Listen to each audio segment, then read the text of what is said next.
Dear students, Assalamu alaikum. Today's topic is software reuse. Before starting today's lecture, we recap the last lecture. In our last lecture, we discussed some problems with software reuse. The first key problem that we discussed was the increased maintenance cost. What does it mean? When we don't have access to the source code and we need to just use the interface, so with the passage of time, when we do changes, the maintenance becomes costly.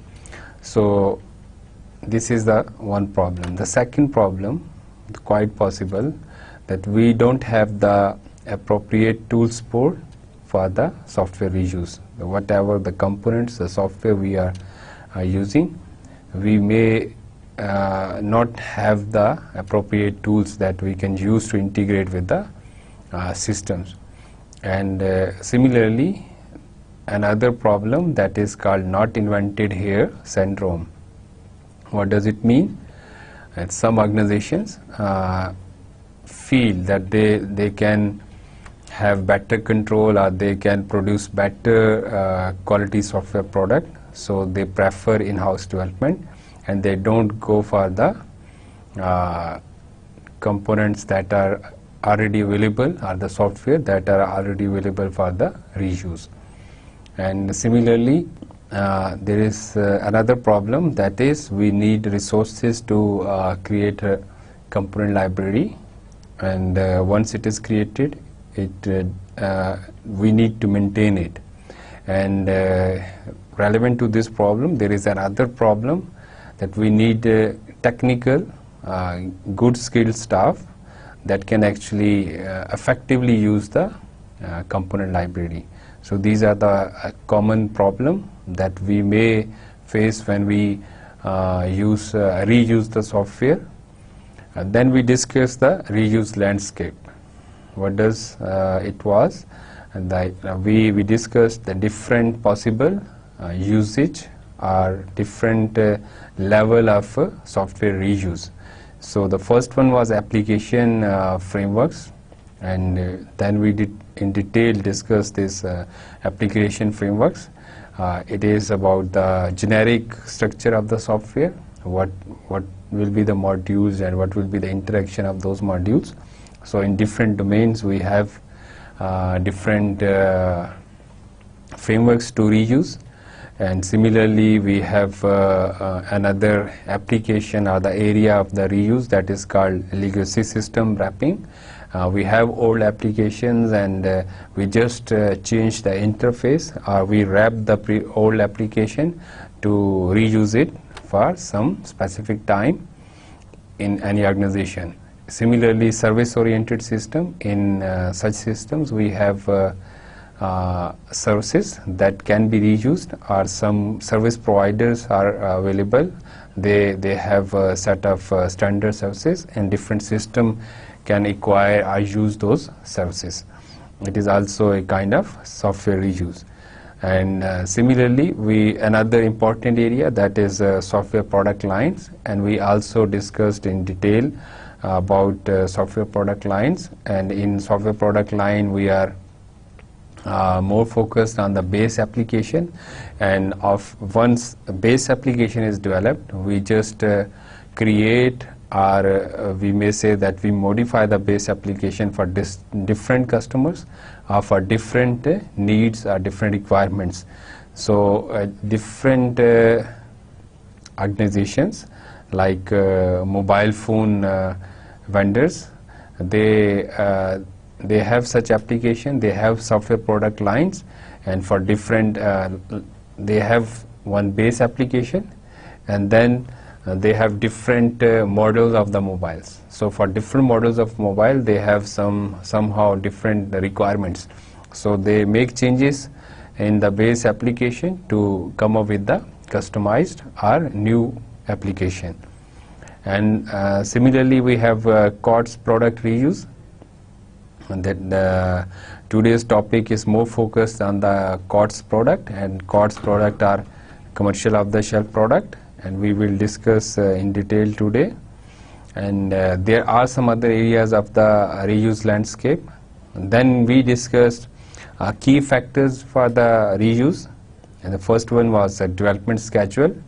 If we have a short-term development schedule, we have time constraint, we may reuse the system or the system components, ideally the subsystems, and in this way we can actually meet the time constraint. And similarly, expected software lifetime. It is another key factor when we decide for the software reuse, that if we are going to use the built-in or already developed software or subsystems, the software lifetime is the critical factor or issue. And as I said, that with the passage of time, software are updated, so maintenance of the built-in components or the components that we just reuse, maintenance cost of those systems or subsystems become quite huge. So if we need software for a long time, the preferred approach is to build in-house and then deploy it, rather than reuse some already developed components or subsystems.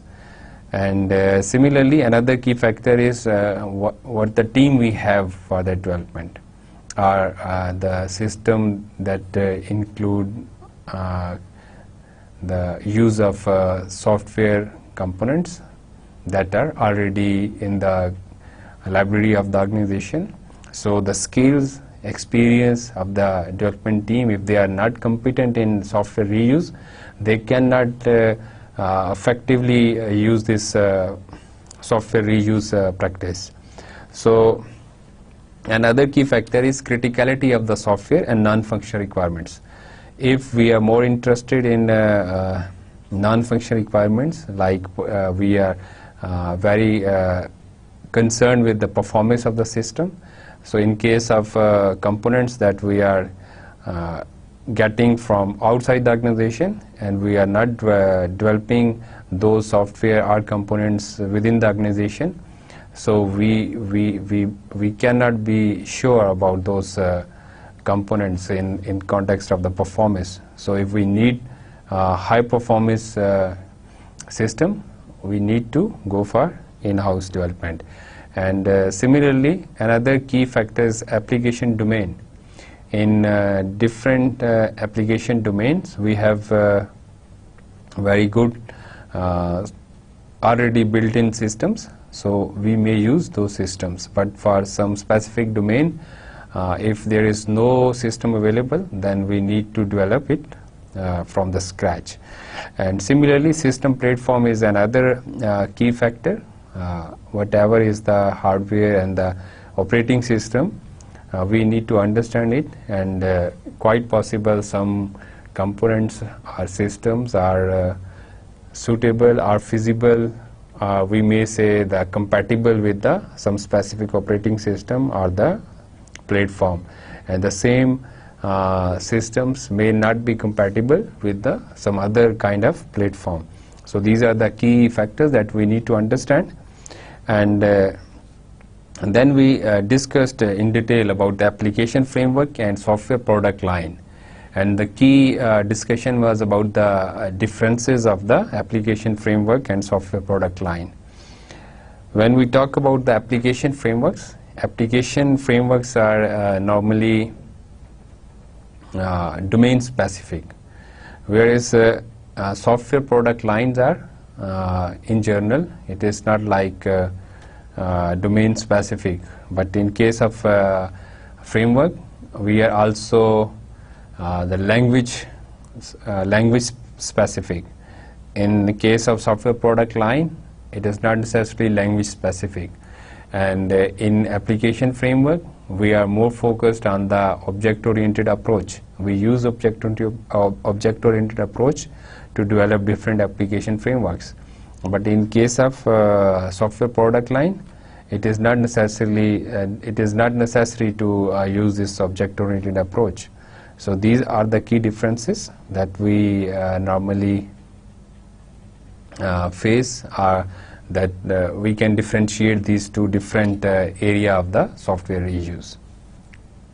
अब हम बात करते हैं COTS product reuse की, और first of all COTS stand for commercial off the shelf product, और what kind of this product are, जो कि आपकी बिल्ट इन एप्लीकेशंस है, बिल्ट इन सॉफ्टवेयर है, and fulfill the needs of different customers without any modification, without any changing in the source code. तो ये इस तरह की एप्लीकेशन है जो जेनेरिक आपकी फंक्शनैलिटी है, जेनेरिक आपका एक रिक्वायरमेंट सेट है, उसको सामने रखते हुए डेवलप की गई है. टू कॉमन कैटेगरीज जो कि COTS प्रोडक्ट की है, that one is desktop applications या डेस्कटॉप सॉफ्टवेयर, वो, और दूसरा अक्सर जो सॉफ्टवेयर प्रोडक्ट्स हैं, सॉरी जो सर्वर प्रोडक्ट्स हैं सर्वर साइड के लिए, वो भी बहुत सारी जो है वो COTS प्रोडक्ट हैं. और बहुत कॉमन एक अगर मैं आपको एग्जांपल दूं COTS की, तो जैसे माइक्रोसॉफ्ट ऑफिस है, तो ये एक ऐसा सॉफ्टवेयर है, एक ऐसी एप्लीकेशन है जो कि COTS की जो COTS प्रोडक्ट है. और अक्सर जो इस तरह की एप्लीकेशन और सॉफ्टवेयर होते हैं वो जर्नल यूज़ के लिए होते हैं, और डेफिनेटली ये बहुत सारे फीचर्स और फंक्शनैलिटीज़ को जो है वो सपोर्ट करते हैं, लेकिन इनको समहाउ आप इसमें चेंज भी कर सकते हैं, लेकिन जो जर्नल यूज़ है उसको सामने रखा जाता है. और अगेन ज़रूरी नहीं है कि इस तरह के जो सिस्टम्स हैं वो प्रोप्राइटरी सॉफ्टवेयर हों जिसके अंदर सोर्स कोड अवेलेबल नहीं होता, बल्कि क्वाइट पॉसिबल कि ओपन सोर्स प्रोडक्ट्स हों जिसके अंदर आपको साथ सोर्स कोड भी अवेलेबल होता है. और फिर अगेन इनकी जो एक और की कैरेक्टरिस्टिक है, that is built in configuration mechanism होता है, जिसके थ्रू आप क्या कर सकते हैं, कस्टमाइज कर सकते हैं फंक्शनैलिटी को. तो ये की जो है इसकी कैरेक्टरिस्टिक्स, या यूं कह लें कि ये एक ब्रीफ सा इंट्रोडक्शन है अबाउट COTS प्रोडक्ट. अब अगर हम बात करें कि what are the benefits of COTS product reuse, the first one is the rapid deployment of a reliable system. क्योंकि डेवलपमेंट एफर्ट नहीं है, you are just taking different COTS products और उसको असेंबल कर रहे हैं और उसको डिप्लॉय कर रहे हैं, ठीक है. और फिर इसी तरह से it is quite easier to decide for reuse as functionality is already known.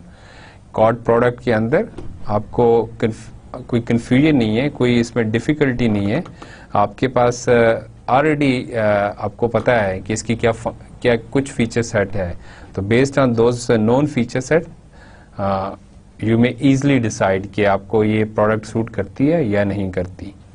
और फिर इसी तरह से quite possible कि organizations may have previous experience with that software or application, और previous experience के बेस के ऊपर आप और ज़्यादा confident होंगे कि ये application आप use कर सकते हैं in that specific context या नहीं, या आपको कितना कुछ इसके अंदर effort करनी पड़ेगी, इसको customize करना पड़ेगा. तो ये quite possible है इस तरह से कि आपके previous experience आपको help out करते हैं. इसी तरह से एक और जो इसका बेनिफिट है, दैट इज कि डेवलपमेंट के जो रिस्क होते हैं, डिफरेंट टाइप ऑफ रिस्क हैं, तो डेवलपमेंट के कुछ रिस्क जो है आप उसको अवॉइड कर सकते हैं.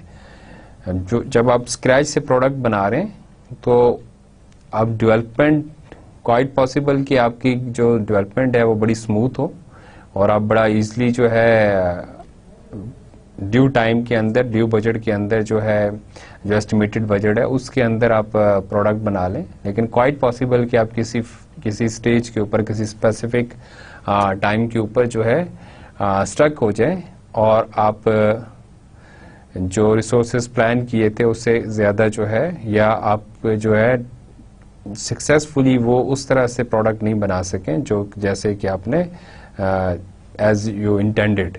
तो अब उस तरह के कुछ रिस्क जो है आप उसको अवॉइड कर सकते हैं, और ये एक बेनिफिट है कॉर्ड्स प्रोडक्ट को यूज करने का। एक और जो बेनिफिट है दैट इज बिजनेस ऑर्गेनाइजेशन है, तो business organisation can focus on the core activity जो उसकी बिजनेस है, रादर देन कि वो जो आईटी के डेवलपमेंट के हवाले से या जो इस तरह से टेक्निकल जो डिटेल है उसके ऊपर फोकस करे और उसके ऊपर अपनी एनर्जी लगाए। तो आप कॉर्ड प्रोडक्ट को एज इट इज यूज कर सकते हैं और अपनी जो एफर्ट्स हैं, जो अपनी एनर्जी है, उसको आप क्या कर सकते हैं, अपने कोर फंक्शनैलिटी, अपने बिजनेस के ऊपर फोकस कर सकते हैं। और इसी तरह से एक और भी इसमें पॉसिबिलिटी हो सकती है कि अगर आपकी जो कोर फंक्शनैलिटी है उसको डेवलप करना चाह रहे हैं, तो और डिफरेंट जो उसके साथ सप्लीमेंट्री या सेकेंडरी नेचर की जो फंक्शनैलिटीज है, अगर वो आपको कॉर्ड प्रोडक्ट के थ्रू जो है अवेलेबल है, तो आप अपना फोकस जो है उस कोर फंक्शनैलिटी पे करेंगे, रादर देन कि वो जो सेकेंडरी नेचर की जो फंक्शनैलिटीज हैं उनको, उनकी डेवलपमेंट कैसे होगी उसके लिए आपको टेंशन नहीं लेनी पड़ती।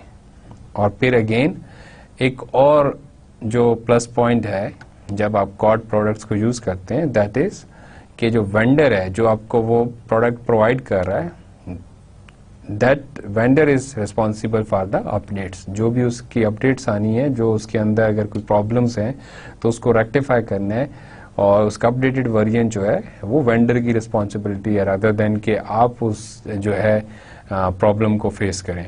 तो ये कुछ की बेनिफिट्स हैं कॉर्ड प्रोडक्ट रीयूज के। अब हम बात करते हैं कुछ पॉसिबल प्रॉब्लम्स की। जैसे हमने स्टार्ट में सॉफ्टवेयर रीयूज की बात की, तो सॉफ्टवेयर रीयूज के अपने बेनिफिट्स हैं और इसी तरह से हमने कुछ प्रॉब्लम्स भी देखे कि जो सॉफ्टवेयर रीयूज के साथ हो सकते हैं। सिमिलरली कॉर्ड प्रोडक्ट रीयूज के साथ भी कुछ प्रॉब्लम है और मोर और लेस उसी तरह के प्रॉब्लम्स हैं, क्योंकि अल्टीमेटली ये भी तो सॉफ्टवेयर रीयूज ही है। तो जो इसके प्रॉब्लम्स हैं उसमें देखें कि फर्स्ट वन क्या है कि you have to adapt the requirements if those are requirements। जो भी आपकी requirements हैं सारी, अगर वो as it is जो है वो पूरी नहीं हो रही, उस प्रोडक्ट के जो भी स्पेसिफिकेशन है उसके मुताबिक अगर आपकी रिक्वायरमेंट्स नहीं है, आपकी रिक्वायरमेंट्स चेंज है, डिफरेंट हैं कुछ, तो you need to adapt it, कि आपको चेंज करनी होगी अपनी रिक्वायरमेंट्स, क्योंकि प्रोडक्ट की फंक्शनैलिटी जो है वो आपको पहले से प्री गिवन है, तो आपने उसके मुताबिक अपनी रिक्वायरमेंट को सेट करना होगा। और फिर इसी तरह से कॉर्ड प्रोडक्ट्स जो है वो क्वाइट पॉसिबल कि कुछ उनकी अपनी अजम्पशंस हो, और वो अजम्पशंस जो हैं उनको प्रैक्टिकल जब सिनेरियो में देखा जाए तो वो वहाँ पे आपके बिजनेस के अंदर फिट नहीं बैठती होंगी, तो उसको प्रैक्टिकली वो इम्पॉसिबल टू चेंज हो, तो ऐसा भी हो सकता है। तो ये भी एक पॉसिबल प्रॉब्लम है। और फिर इसी तरह से टू चूज द राइट कॉर्ड product it is also difficult task. अगर आपको नहीं पता, जैसे पीछे हमने बात की कि if you have experience of using some कॉर्ड प्रोडक्ट, तो उसके बारे में तो आप बहुत अच्छे तरीके से डिसाइड कर सकते हैं कि either it fulfils your requirements और नॉट। लेकिन अगर कुछ आपको प्रीवियस एक्सपीरियंस नहीं है, तो अब कौन सी कॉर्ड प्रोडक्ट जो है वो आपके लिए ज़्यादा सूटेबल है, ज़्यादा फिजिबल है, ज़्यादा इकोनॉमिकल है, तो ये एक डिफ़िकल्ट टास्क है, क्योंकि आपके पास तो हज़ारों एप्लीकेशन, हज़ारों प्रोडक्ट्स कॉर्ड्स जो है वो अवेलेबल हैं। हाउ टू डिसाइड, तो ये एक मुश्किल काम है। और फिर इसी तरह से एक और जो प्रॉब्लम है दैट इज लोकल जो एक्सपर्टीज है to system support system development, उसका प्रॉब्लम हो सकता है। अब आपकी जो भी डेवलपमेंट है उसके अंदर कॉर्ड्स को कैसे आपने इंटीग्रेट करना है, इस हवाले से जो है आपकी एक्सपर्टीज जो है वो लिमिटेड हो सकती हैं, या आप वहाँ पे प्रॉब्लम हो सकता है कि how to integrate those application, या वो जो सिस्टम जो या सॉफ्टवेयर है उसको कैसे जो है वो करना है। और अगर आपके पास ये एक्सपर्टीज नहीं है तो ये भी प्रॉब्लम होगा। और फिर इसी तरह से एक तो आपके पास ये लिमिटेड ऑप्शन है। पहले हमने कहा कि ये एक बेनिफिट है एक तरह का कि जो वेंडर जो है he is responsible for the updates, लेकिन इसी के अंदर देखें डिसएडवांटेज भी है और प्रॉब्लम भी है, इनहेरेंट प्रॉब्लम भी है। व्हाट इज इट कि सपोज के वो बैंकरप्ट हो जाता है, सपोज के वो बिजनेस जो है वो अपना वाइंड अप कर देता है, या बिजनेस जो है वो किसी और ऑर्गेनाइजेशन को जो है वो हैंड ओवर करता है, तो फिर अगर वेंडर जो है वो उस सीन से हट जाता है तो क्वाइट पॉसिबल कि आपकी सपोर्ट खत्म हो जाए, या आपकी एप्लीकेशन जो है, सॉफ्टवेयर है, वो पुराना हो गया है, तो उसकी सपोर्ट वैसे ही जो है वेंडर वो बंद कर दे। बिजनेस सिनेरियो और मार्केट जो रिक्वायरमेंट्स हैं वो चेंज हो सकती हैं, और based on those factors vendor की अवेलेबिलिटी और या ना होना ये एक इशू हो सकता है। अब एक और यहाँ पे डिस्कशन है, और ये क्वाइट इंटरेस्टिंग है कि despite of the problems that we discussed, still जो रीयूज है कॉर्ड्स प्रोडक्ट का वो इंक्रीज हुआ है। कॉर्ड्स प्रोडक्ट को जो है वो एक इंक्रीजिंग फैशन के अंदर जो है वो यूज किया जा रहा है, और इसकी रीजन क्या है? कॉर्ड्स को जो है, कॉर्ड्स प्रोडक्ट को जो है प्रेफर किया जाता है ऑन ऑब्जेक्ट ओरिएंटेड अप्रोच। और ऑब्जेक्ट ओरिएंटेड अप्रोच पे क्यों इसको प्रेफर किया जाता है कि ऑब्जेक्ट ओरिएंटेड अप्रोच भी उसका मेजर जो एडवांटेज था वो यही था कि आप रीयूज कर सकते हैं, लेकिन उसका जो रीयूज है दैट इज क्वाइट लिमिटेड। आप लेवल ऑफ ऑब्जेक्ट्स या क्लासेस के ऊपर डील कर रहे होते हैं, तो वहां पे आपको बड़ी डिटेल के अंदर जो है चाहिए होती है, डिटेल डिस्क्रिप्शन या इंफॉर्मेशन चाहिए होती है, तो इतने लोअर लेवल के ऊपर जाके रीयूज करना ये बहुत लिमिटेड सा है। तो ऑब्वियसली फिर क्या हुआ, कॉर्ड्स का ऑप्शन जो है वो ज्यादा फिजिबल है, और स्टडीज जो है कुछ ऐसी भी कंडक्ट हुई हैं जिसके अंदर कॉर्ड्स बेस्ड रीयूज जो है वो उसको प्रेफर किया गया, या उसको बताया गया कि उसके कुछ प्लस पॉइंट्स हैं। क्या प्लस पॉइंट्स हैं? एफर्ट को रिड्यूस करता है, और जो time to deploy the system है दैट इज आल्सो रिड्यूस्ड।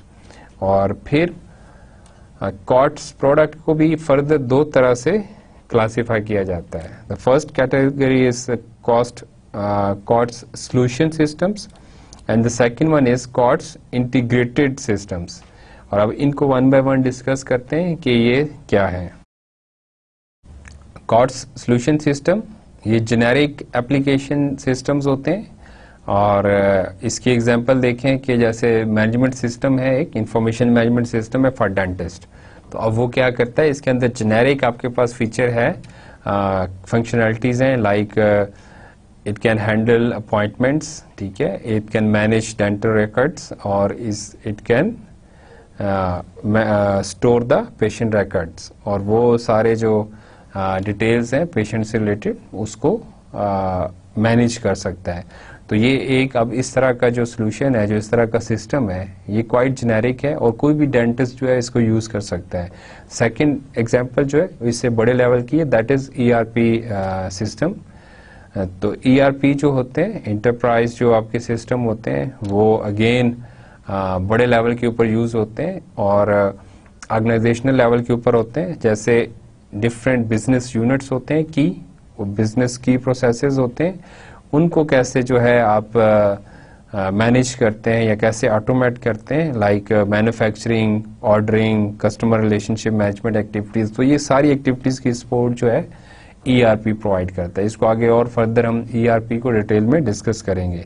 तो जो कॉर्ड सॉल्यूशन सिस्टम्स हैं वो ये भी हो सकता है कि डोमेन स्पेसिफिक हो, डोमेन स्पेसिफिक सिस्टम होंगे, और फिर अगेन इसके अंदर भी you have assumptions about the users, work flow क्या है उसके बारे में आपके पास अजम्पशंस होंगी, और वो अजम्पशंस जो है वो समटाइम्स जो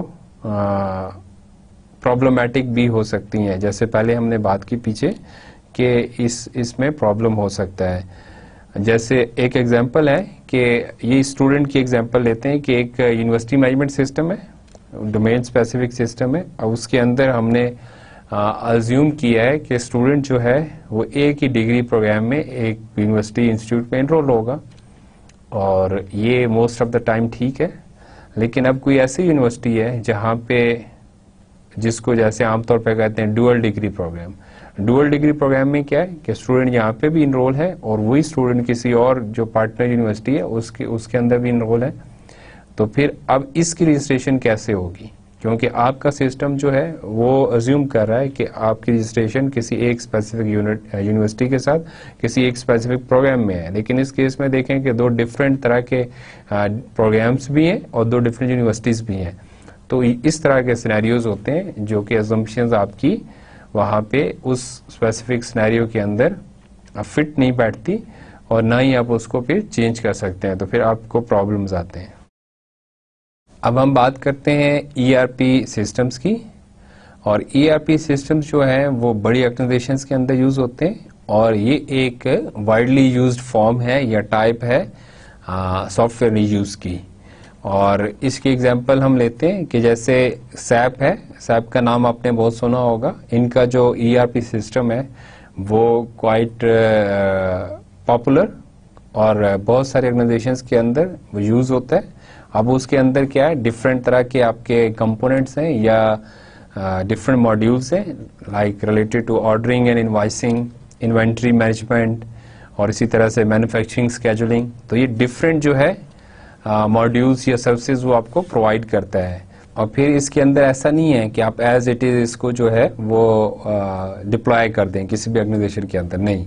first you need to understand their requirements. उनको आप जो है अंडरस्टैंड करते हैं, उनके बिजनेस को अंडरस्टैंड करते हैं, उनके बिजनेस प्रोसेसेस जो एक्टिविटीज हैं की उनको अंडरस्टैंड करते हैं। और once you are done with it, फिर आप क्या करते हैं, ईआरपी सिस्टम जो है उसको कॉन्फ़िगर करते हैं कि अब इस ऑर्गेनाइजेशन को क्या फंक्शनैलिटी चाहिए, क्या मॉड्यूल्स चाहिए या क्या इनके लिए रिक्वायर्ड नहीं है। तो आप उसको जो है कॉन्फ़िगर करते हैं। लेकिन ये कॉन्फ़िगरेशन ऐसे नहीं होती कि आप कहीं कोई डेवलपर बैठ के कर ले, नहीं। मोस्ट ऑफ द टाइम क्या होता है, you need to hire consultants या वही जो आपको सोल्यूशन प्रोवाइड कर रहे होते हैं उन्हीं के अपने प्रोफेशनल्स होते हैं, कंसल्टेंट्स होते हैं, and they configure it for you. तो पहले आपको ऑर्गेनाइजेशन की अपना बिजनेस प्रोसेसेस देखना है और फिर उन रिक्वायरमेंट्स की बेस के ऊपर उसको कॉन्फ़िगर करना है और कॉन्फ़िगरेशन जो है थ्रू कंसल्टेंट्स होगी।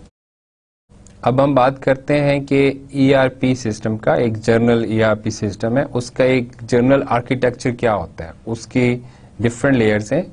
तो एक तो ये है कि उसके क्या मॉड्यूल्स हैं, नंबर ऑफ मॉड्यूल्स, और वो जो है डिफरेंट उसके कम्बिनेशंस हो सकते हैं, in different ways they may be composed.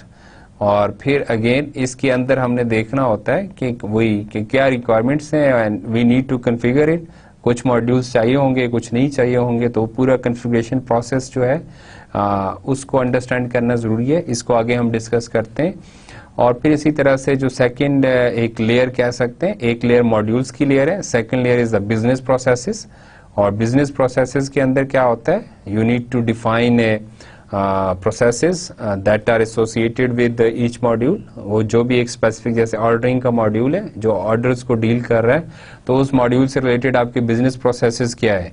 और फिर उस प्रोसेस उन सारे जो प्रोसेसेस हैं एक स्पेसिफिक कॉन्टेक्स्ट के अंदर या किसी एक स्पेसिफिक मॉड्यूल के अंदर, तो उसमें कुछ रोल्स और रिस्पॉन्सिबिलिटीज भी होंगी कि किस तरह से उसका फ्लो होता है सारा। तो वर्क फ्लो के अंदर यू नीड टू हाईलाइट और identify the roles and responsibilities, और ये भी बड़ा इंपॉर्टेंट होता है उस पूरे बिजनेस प्रोसेस के अंदर।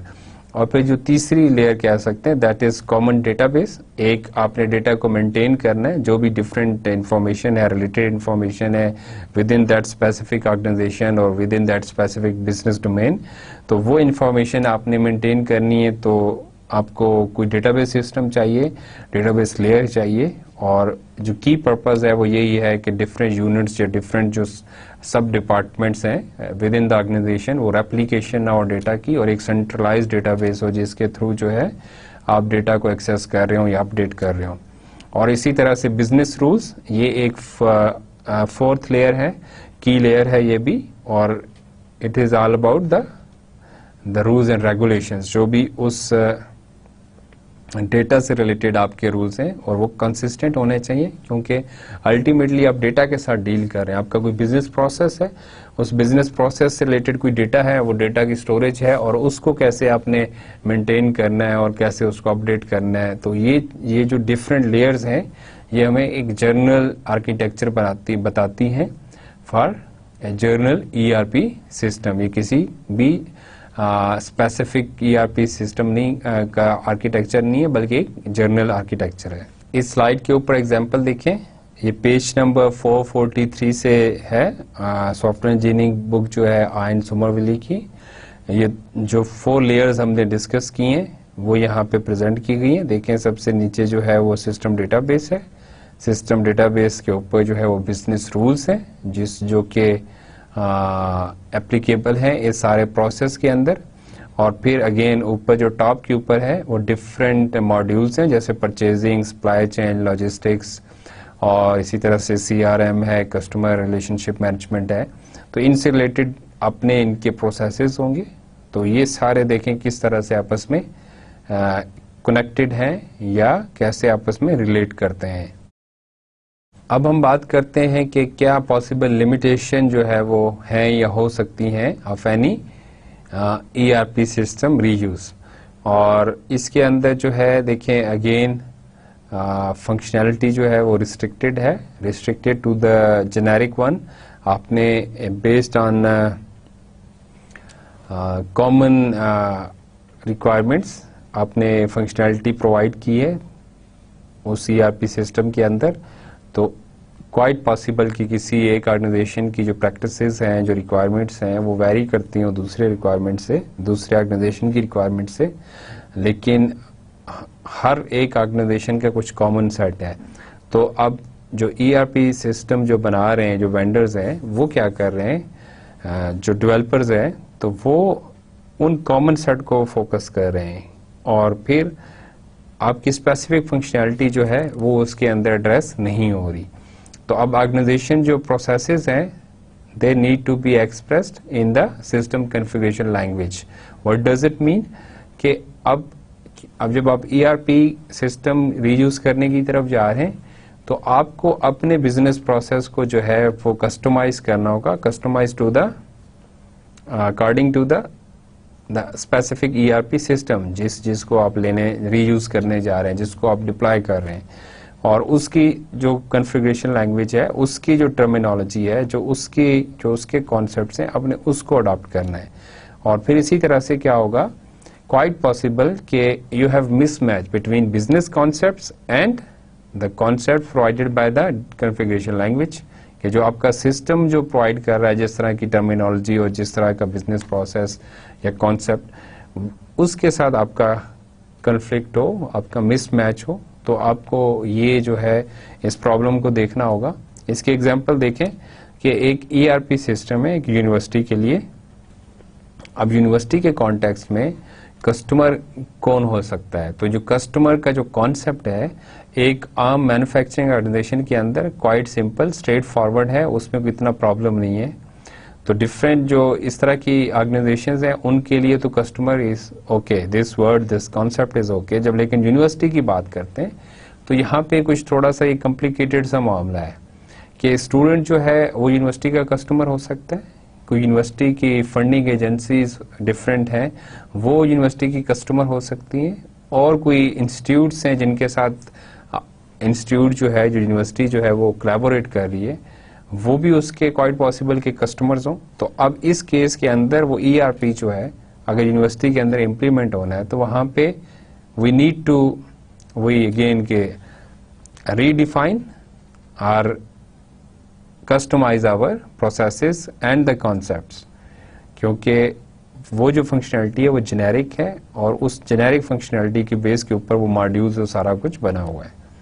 और फिर क्या है अगेन कि ये प्रॉब्लम क्रिएट करती है when we configure the system. जब सिस्टम कॉन्फ़िगरेशन होगी तो ये प्रॉब्लम होंगे अगर इनको प्रॉपर्ली एड्रेस नहीं किया गया, अगर अपनी रिक्वायरमेंट्स को मॉडिफाई नहीं किया गया, अगर इसके लिए कोई सोल्यूशन नहीं सोचा गया। अब हम बात करते हैं कि क्या की स्टेप्स हैं या कॉन्फ़िगरेशन का क्या प्रोसेस है।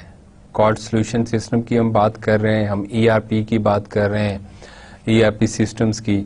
तो सबसे पहले जो स्टेप है, the first step that is selection of required functionality from the system. अब सिस्टम है उसके अंदर वो जेनेरिक फंक्शनैलिटीज दी गई हैं। अब उन जेनेरिक के अंदर भी आपको जरूरी नहीं है कि आपके ऑर्गेनाइजेशन को सारी जो फंक्शनैलिटीज हैं वो रिक्वायर्ड हो। आपका बिजनेस प्रोसेस कुछ इस तरह का है कि जिसके अंदर आपको क्वाइट पॉसिबल कि एक मॉड्यूल की जरूरत ही नहीं है, तो फिर इस चीज़ को सबसे पहले आपने देखना है, सिलेक्ट करना है कि क्या आपको फंक्शनलिटी चाहिए। The second step is you need to establish a data model for the organisation. आपके ऑर्गेनाइजेशन के अंदर किस तरह का डेटा है, किस तरह की इंफॉर्मेशन के साथ आप डील कर रहे हैं, तो उसकी बेस के ऊपर यू नीड टू एस्टैब्लिश और define your data model.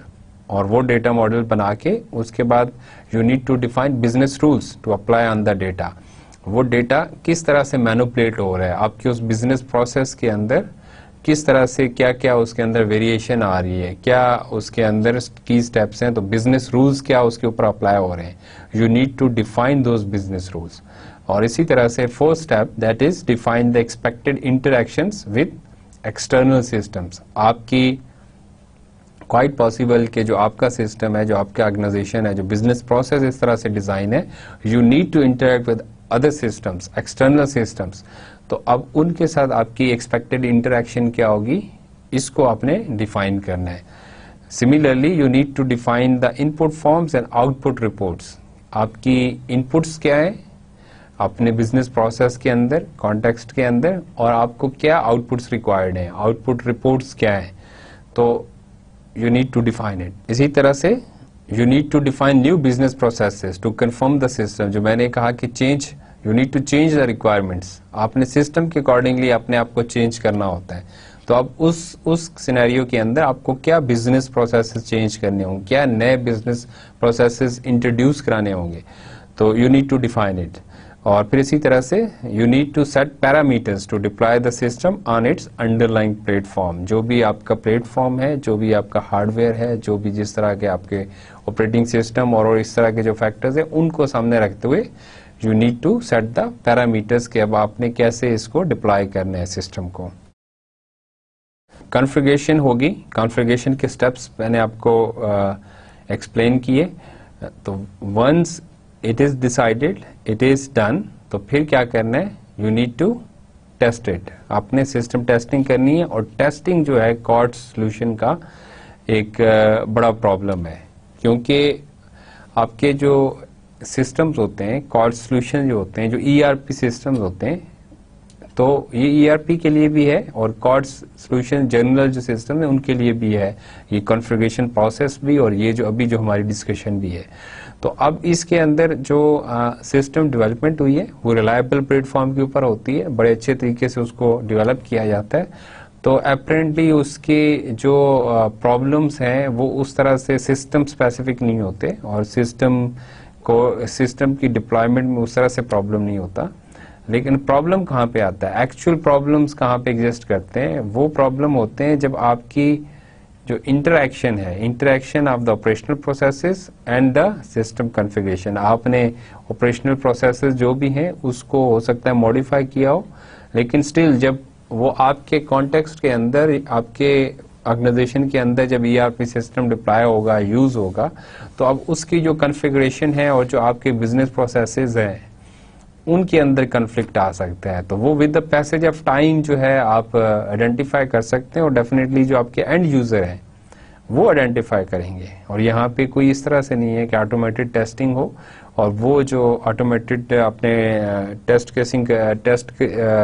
Testing करनी है based on some predefine test cases और सिनेरियोज, तो वो चीज़ यहाँ पे पॉसिबल नहीं है, क्योंकि organisation to organisation business processes change होते हैं, और उसके अंदर जब आप ईआरपी को डिप्लॉय करते हैं या कॉर्ड सॉल्यूशन को जो है वो डिप्लॉय करते हैं और अपने बिजनेस प्रोसेसेस को उसमें चेंज करते हैं, तो अब उस पे हो सकता है कि टाइम टू टाइम ऐसे प्रॉब्लम्स आ जाएं कि जिनको रेक्टिफाई करना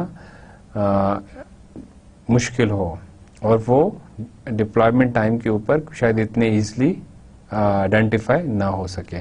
तो एंड यूजर जो है, जो सिस्टम को यूज कर रहा है, वो एक की सोर्स है जो कि डिफेक्ट को या प्रॉब्लम को आइडेंटिफाई कर सकता है, और रियल टाइम के ऊपर ही वो यूँ कहना चाहिए कि सिस्टम की टेस्टिंग हो सकती है।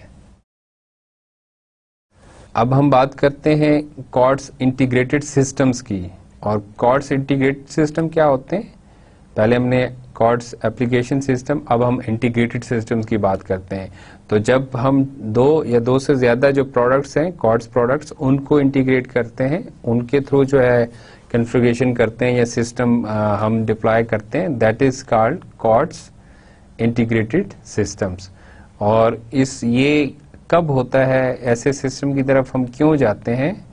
ऑब्वियसली जब हमारे पास कोई ऐसा सिंगल सिस्टम नहीं है जो कि हमारी सारी रिक्वायरमेंट्स को फुलफिल करता हो, हमारी रिक्वायरमेंट्स डिफरेंट सिस्टम्स के साथ पूरी हो रही है, डिफरेंट प्रोडक्ट्स हमें चाहिए, तो हम क्या करते हैं, इस तरह के सोल्यूशन की तरफ जाते हैं। और फिर क्वाइट पॉसिबल कि हमारे पास एग्जिस्टिंग सिस्टम जो है वो है, हम उसको यूज कर रहे हैं, उसके साथ कुछ कॉर्ड्स और जो है प्रोडक्ट्स को ऐड ऑन करने हैं, तो इंटीग्रेशन जो है एग्जिस्टिंग सिस्टम के साथ, that is also kind of COTS integration या इंटीग्रेटेड सिस्टम्स।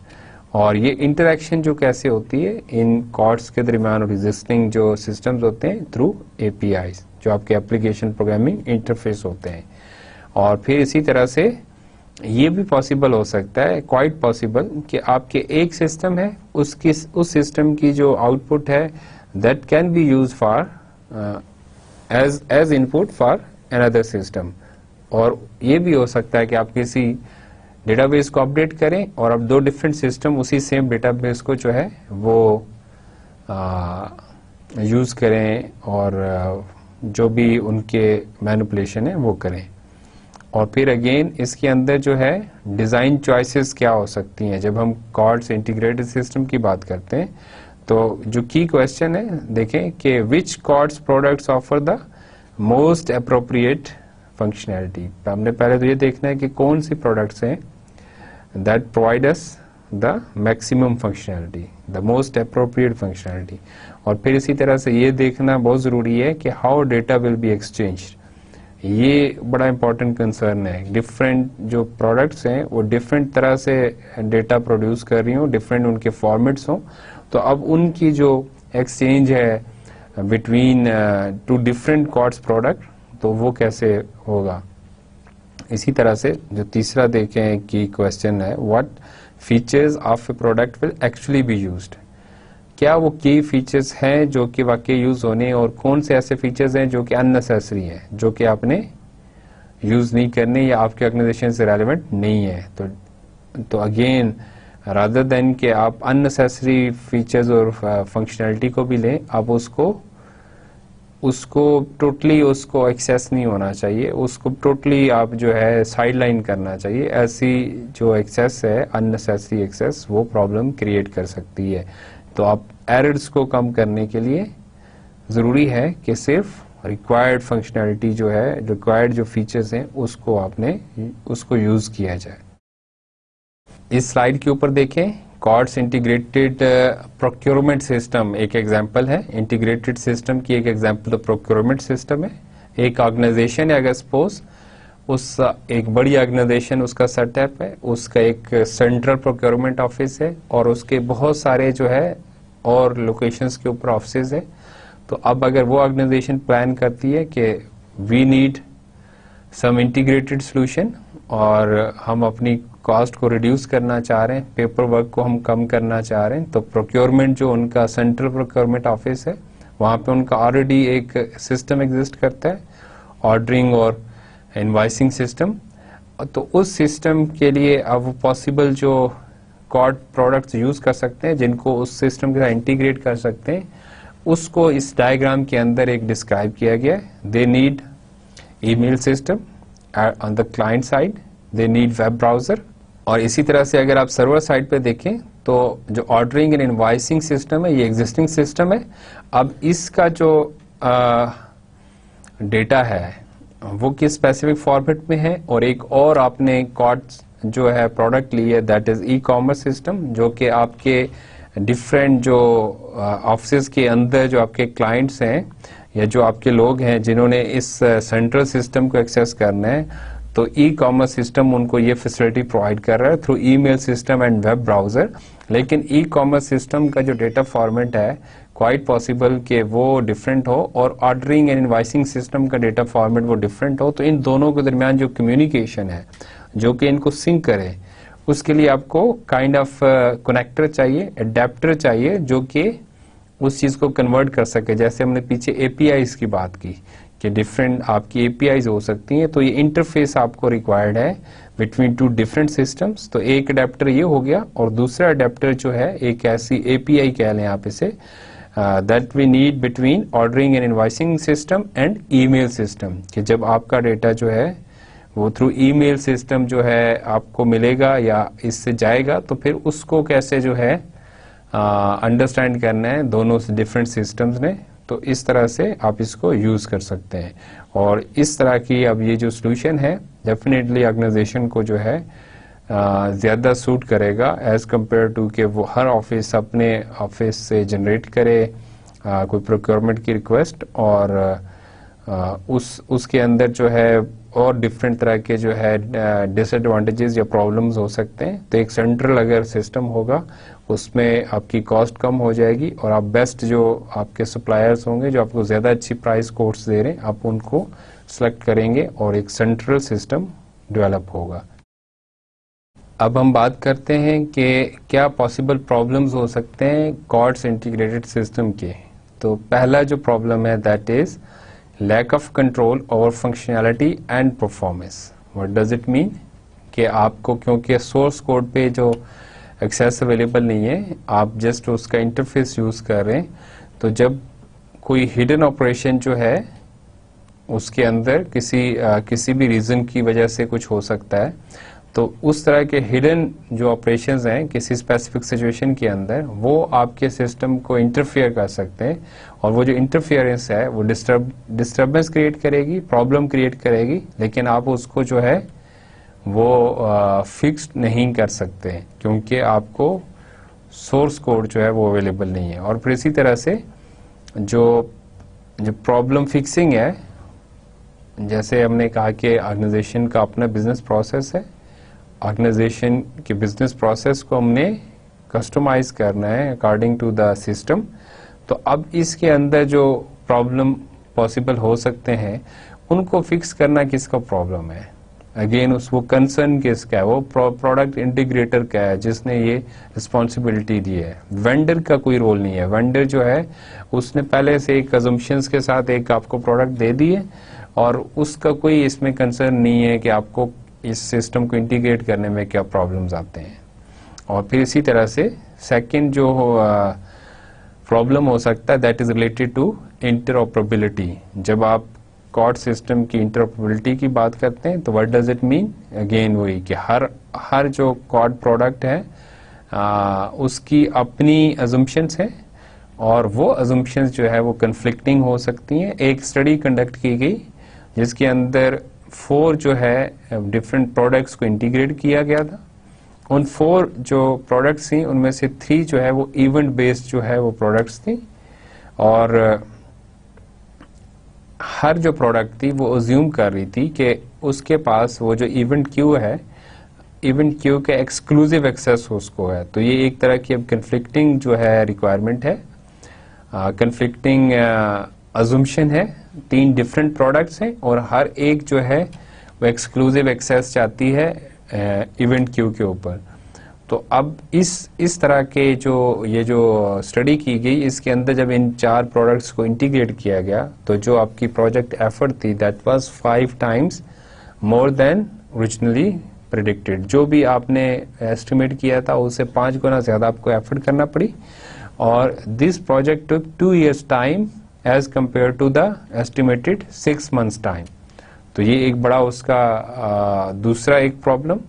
और फिर इसी तरह से एक उन्होंने 10 साल के बाद अगेन उसी सिस्टम्स को वो जो इंटीग्रेट किया था, ये जो 4 प्रोडक्ट्स थी, इसको दोबारा स्टडी किया, and after 10 years time they found that the discovered problems, integration problem जो कि उस टाइम के ऊपर हुए थे व्हेन दे वर डिप्लॉइंग, जो कि उस टाइम 10 साल पहले फिक्स नहीं हुए थे, in this 10 years time through out वो फिक्स नहीं हो सके। तो इससे पता चला कि ये जो इंटीग्रेशन के प्रॉब्लम्स हैं, जो उस कॉन्फ़िगरेशन के प्रॉब्लम्स क्या लेना चाहिए कि बिजनेस और प्रोसेस और सिस्टम का जो अपना एक फीचर सेट है उसमें अगर कन्फ्लिक्टिंग कुछ आता है सीन, तो उसको फिक्स करना ये प्रॉब्लमैटिक है काफ़ी। एक और प्रॉब्लम जो कॉर्ड्स इंटीग्रेटेड सिस्टम के साथ है, that is no control over system evolution. What does it mean कि आपका जो वेंडर है वो कमिटेड तो है कि आपको सपोर्ट प्रोवाइड करेगा, लेकिन वो अपनी कमिटमेंट जो है किस हद तक पूरी करता है, ये एक अलग इशू है। अगर उसको कोई मार्केट प्रेशर्स हैं, मार्केट की कुछ चेंजिंग रिक्वायरमेंट्स हैं, कुछ और उसके प्रॉब्लम्स हो सकते हैं, तो उसके अपने डिसीजंस हैं, उसने अपने बिजनेस को देखते हुए डिसीजंस लेने, रादर देन के जो जहां जिसको उसने अपने कॉर्ड्स प्रोडक्ट जो है सप्लाई की है उसको देख के उसने डिसीजन नहीं लेना। और फिर इसी तरह से क्या हो सकता है, क्वाइट पॉसिबल कि बहुत फ्रीक्वेंट नए वर्जन आते रहे उस प्रोडक्ट की जिसको आपने इंटीग्रेट किया है। तो अब इसमें एक पॉसिबल जो प्रॉब्लम है वो ये हो सकता है कि जो आपका नया वर्जन है वो कंपैटिबल ना हो with the previous version, quite possible. और समटाइम्स ये भी हो सकता है कि जो नया वर्जन है उसके अंदर कोई अनवांटेड जो है फंक्शनैलिटी है, नई फंक्शनैलिटी जो आपको रिक्वायर्ड नहीं है, आपके ऑर्गेनाइजेशन को रिक्वायर्ड नहीं है। और इसी तरह से ये भी क्वाइट पॉसिबल कि आपका वेंडर जो है वो प्रीवियस जो वर्जन है, जो वर्जन आप यूज कर रहे हैं किसी प्रोडक्ट का, उसकी सपोर्ट बंद कर दें। तो ये इस तरह के प्रॉब्लम हो सकते हैं। इसीलिए इसको कहा कि we have no control over system evolution. जो सिस्टम इवॉल्व कर रहा है, जो कॉर्ड्स प्रोडक्ट जिसने इवॉल्व करना है, उसके ऊपर आपका कोई कंट्रोल नहीं है, वो सारा वेंडर के हाथ में है। और इसी तरह से एक और जो प्रॉब्लम है that is support from COTS vendor. What does it mean कि एक तो सिस्टम एवोल्यूशन के ऊपर आपका कंट्रोल नहीं है, और सेकेंडली ये है कि जो वो जो आपको सपोर्ट प्रोवाइड कर रहा है वो किस लेवल की है और कितनी डिटेल या कितनी क्विक या कितनी इफेक्टिव है। तो ये भी टोटली वेरी करता है, डिपेंड करता है वेंडर टू वेंडर क्या किस तरह के उनकी अप्रोच है। और फिर जब आपका डेवलपर खास तौर पे ये सपोर्ट का प्रॉब्लम क्यों है कि आपका जो डेवलपर है उसको सोर्स कोड पे एक्सेस नहीं है और उसके साथ साथ उसको डिटेल्ड डॉक्यूमेंटेशन अवेलेबल नहीं है। मतलब डेफिनेटली डॉक्यूमेंटेशन होगी, और अगेन मैंने कहा कि सपोर्ट जो है वेरी करती है। तो हो सकता है किसी प्रोडक्ट की वेंडर ने बड़ी डिटेल्ड डॉक्यूमेंटेशन दी हो, किसी ने बिल्कुल ना दी हो, किसी ने एवरेज सी दी हो। तो क्वाइट पॉसिबल कि अगर डिटेल्ड डॉक्यूमेंटेशन भी नहीं है, सोर्स कोड पे आपको एक्सेस भी नहीं है, तो डेवलपर के लिए प्रॉब्लम हो सकते हैं। और फिर इसी तरह से जो भी मार्केट के और जो उसके अपने जो सर्कमस्टांसेस चेंज हो सकते हैं वेंडर के बिजनेस के, और वो बैंकरप्ट हो सकता है जैसे मैंने पहले आपको कहा, और बिजनेस मार्केट छोड़ सकता है। तो वो जो प्रॉब्लम है वो फिर आपको सपोर्ट के अंदर हर्डल होंगे।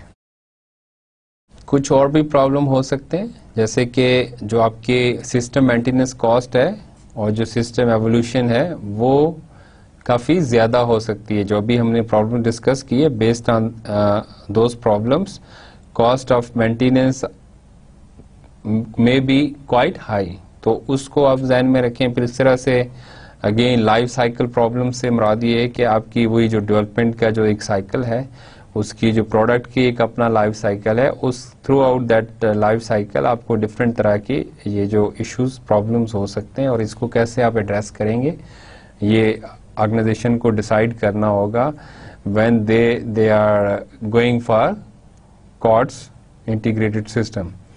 और फिर इसी तरह से if people involve in the system maintenance left the organisation, quite possible कि आपको जो समहाउ मेंटेनेंस जो हो रही है, जो सपोर्ट प्रोवाइड हो रही है अपने डेवलपमेंट स्टाफ से, अपने मेंटेनेंस स्टाफ से, if they leave the organisation, फिर क्या होगा। तो फिर नए जो लोग आएंगे उनको कितनी अंडरस्टैंडिंग है, वो किस हद तक उसको अंडरस्टैंड करते हैं, ये भी एक प्रॉब्लम है। और फिर और भी इसी तरह के रियल जो डिफिकल्टीज हो सकती हैं जब आप अपने बिजनेस प्रोसेस को और एग्जिस्टिंग सिस्टम को जो है इंटीग्रेट करते हैं डिफरेंट कॉर्ड्स प्रोडक्ट्स के साथ, और उसमें कुछ ऐसे प्रॉब्लम्स हो सकते हैं जो कि through out the product life या सिस्टम लाइफ वो आपके साथ रहे और आप उनको सॉल्व ना कर पाएं। आज के लेक्चर को समराइज करते हैं। आज के लेक्चर में हमने सॉफ्टवेयर रीयूज के कॉन्सेप्ट को ही आगे एक्सटेंड किया, और आज हमने बात की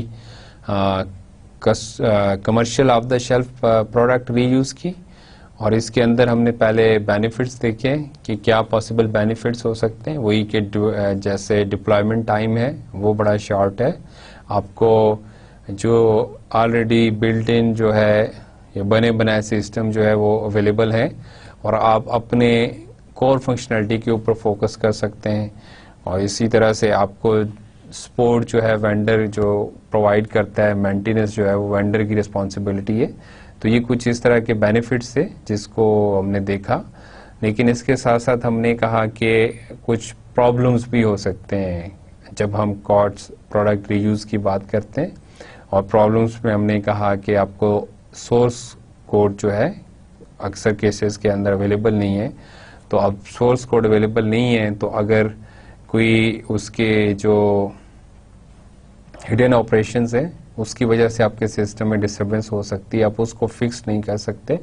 फिर इसी तरह से मेंटेनेंस जो इंटीग्रेशन के जो प्रॉब्लम्स हैं वो हो सकते हैं जब आप उसको देखते हैं। और फिर इसी तरह से एक और जो की हमने प्रॉब्लम डिस्कस किया वो ये है कि कॉर्ड्स जो है वो एक जनरल फीचर सेट को देख के बनाए जाते हैं और उसी को वो फुलफिल करते हैं। तो you need to modify customise your business processes, आपको उस प्रोडक्ट के अकॉर्डिंगली अपने रिक्वायरमेंट्स को एडजस्ट करना पड़ता है।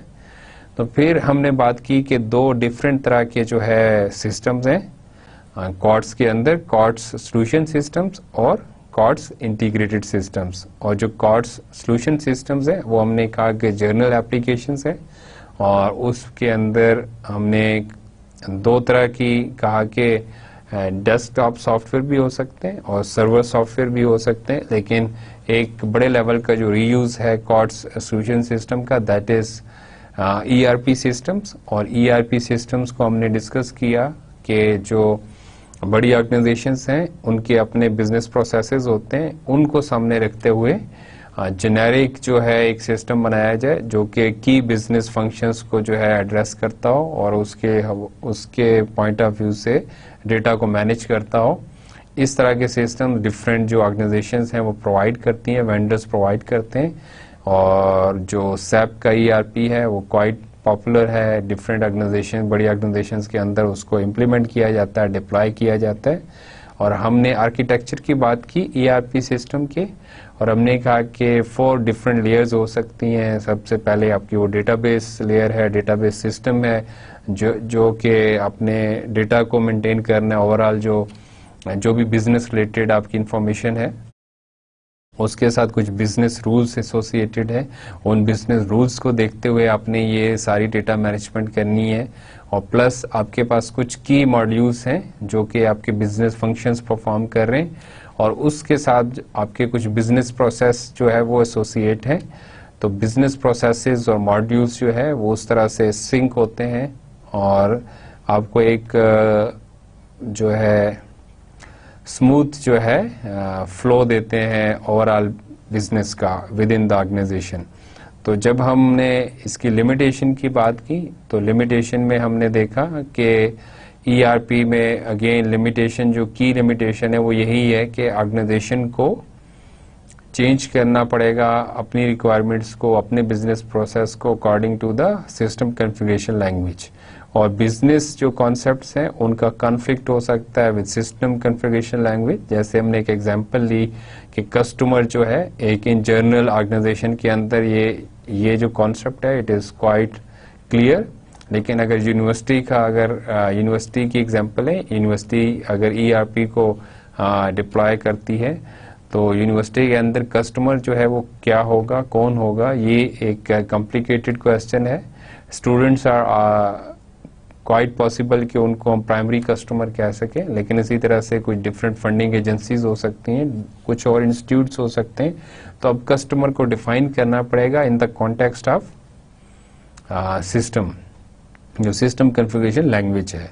और फिर इसी तरह से हमने कॉन्फ़िगरेशन की बात की कि कॉर्ड सॉल्यूशन सिस्टम जो है उनको कैसे कॉन्फ़िगर करते हैं। First of all we need to gather all the requirements, वो क्या ऑर्गेनाइजेशन है, उसके अंदर क्या बिजनेस प्रोसेस है, क्या एक्टिविटीज़ है। और फिर जब इस तरह से आप रिक्वायरमेंट्स गैदरिंग, इंफॉर्मेशन गैदरिंग हो जाएगी, फिर डिसाइड करना है कि क्या फंक्शनैलिटी आपको चाहिए उस सिस्टम की, कॉर्ड्स की या ईआरपी की, और जो रेलेवेंट रिक्वायर्ड फंक्शनैलिटी है आप उसको अडॉप्ट करेंगे। और उसके लिए फिर अगेन आप देखते हैं कि आपको किस तरह की जो है वही लैंग्वेज जो है, जो सिस्टम कॉन्फ़िगरेशन लैंग्वेज है, उसके मुताबिक आपने अपने बिजनेस को, अपनी ऑर्गेनाइजेशन को जो है वो सेट करना होगा, और फिर उसके बाद डिप्लॉयमेंट होगी एंड सो ऑन। और इसके अंदर हमने कहा कि कॉन्फ़िगरेशन की अपनी ये जो सारे स्टेप्स हैं ये अपनी जगह पे इसमें प्रॉब्लम्स हो सकते हैं कि जब ख़ास तौर पे जब आप अपने ऑर्गेनाइजेशन बिजनेस प्रोसेसेस को चेंज करेंगे, कस्टमाइज करेंगे according to the system language. और फिर ये डिप्लॉयमेंट जो है, ये कॉन्फ़िगरेशन जो है, ये भी कंसल्टेंट्स जो होते हैं, जो एक्सपर्ट्स होते हैं, वो करते हैं। और फिर इसकी कॉस्ट से हट के जो एक और बड़ी कॉस्ट है वो मेंटेनेंस की कॉस्ट है, जो कि एक प्रॉब्लम हो सकता है बाद में। जब हमने इसको कॉर्ड्स इंटीग्रेटेड सिस्टम की बात की तो उसके बाद फिर हमने जब बात की प्रॉब्लम्स की तो उसके अंदर इस तरह के प्रॉब्लम्स देखे। तो कॉर्ड्स इंटीग्रेटेड सिस्टम जो है वो किस तरह के सिस्टम्स हैं जिसके अंदर आप मोर देन टू जो है, 2 और मोर देन 2 कॉर्ड्स प्रोडक्ट्स को जो है इंटीग्रेट करते हैं। क्वाइट पॉसिबल कि आप किसी एग्जिस्टिंग एप्लीकेशन के साथ इंटीग्रेट करें किसी कॉर्ड प्रोडक्ट को, और ये जो इंटीग्रेशन होगी ये थ्रू एपीआईज भी हो सकती है। ये ऐसा भी हो सकता है कि एक सिस्टम की आउटपुट जो है वो दूसरे सिस्टम की इनपुट हो, और यूं भी हो सकता है कि 2 सिस्टम्स जो हैं, डिफरेंट सिस्टम्स, वो एक ही डेटाबेस को एक्सेस करें और उसके ऊपर डेटा को मैनेज करें, अपडेट करें। तो फिर जो प्रॉब्लम्स हैं, प्रॉब्लम्स मोर और लेस एक जैसे ही हैं। जब हमने कॉर्ड्स इंटीग्रेटेड सिस्टम के प्रॉब्लम्स की बात की तो इसमें हमने ये कहा कि हर जो सिस्टम है उसकी अपनी अजम्पशंस हैं, और समटाइम्स वो जो अजम्पशंस हैं वो कन्फ्लिक्टिंग होती है दूसरी प्रोडक्ट से या आपके बिजनेस जो प्रोसेसेस होते हैं उनसे। तो उनको मैनेज करना जो है वो प्रॉब्लमेटिक हो सकता है। और इसी के अंदर हम एक स्टडी को भी डिस्कस किया कि कैसे जो इंटीग्रेशन के प्रॉब्लम्स थे वो 10 साल के बाद जब वो सेम सिस्टम को स्टडी किया गया तो वो प्रॉब्लम जो है एज इट इज थे, और उसके अंदर जो इनिशियल जो कॉस्ट थी वो भी अच्छी खासी ज्यादा थी। 5 टाइम्स एफर्ट ज्यादा हुई प्रेडिक्टेड एफर्ट से, और टाइम जो है वो 2 इयर्स उसने लिया रादर देन 6 ईयर जो कि एस्टिमेटेड था। तो ये डिफरेंट प्रॉब्लम्स हो सकते हैं। तो आज के लेक्चर जो है इसके अंदर हम आज क्लोज कर रहे हैं अपना सॉफ्टवेयर रीयूज का कॉन्सेप्ट। इंशाल्लाह अगले लेक्चर में आपसे फिर बात होगी। तब तक के लिए अल्लाह हाफिज़।